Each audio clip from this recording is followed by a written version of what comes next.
ஸ்டாக்கை செலக்ட் பண்ணும்போது இந்த டீட்டெயில்ஸ் எல்லாம் செக் பண்ணிக்கணும். ஃபர்ஸ்ட் ஒன் பார்த்தீங்க அப்படின்னா கம்பெனியோட பேக்ரவுண்ட் என்ன, அதோட ஸ்ட்ரென்த் என்ன, மேனேஜ்மெண்ட் எப்படி பர்ஃபார்ம் பண்ணியிருக்காங்கிற டீட்டெயில்ஸ்லாம் தெரிஞ்சு வச்சுக்கிறது நல்லது. செகண்ட் பார்த்தீங்கன்னா ஃபினான்ஷியல் ஹெல்த், அப்புறம் கம்பெனியோட ப்ரொமோட்டர்ஸ் ஷேர் ஹோல்டிங் பொசிஷன் எப்படி இருக்குங்கிறத பற்றி தெரிஞ்சுக்கணும்.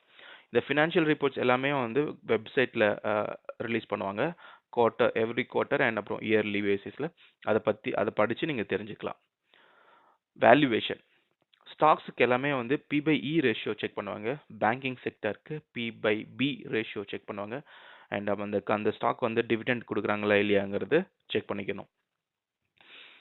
அப்புறம் இந்த கம்பெனி வந்து எந்த செக்டரில் வருது, இதோட growth எப்படி இருக்கும் ஃபியூச்சரில், இதோட எக்கனாமி எப்படி இருக்குங்கிறத பற்றி தெரிஞ்சுக்கிறது நல்லது.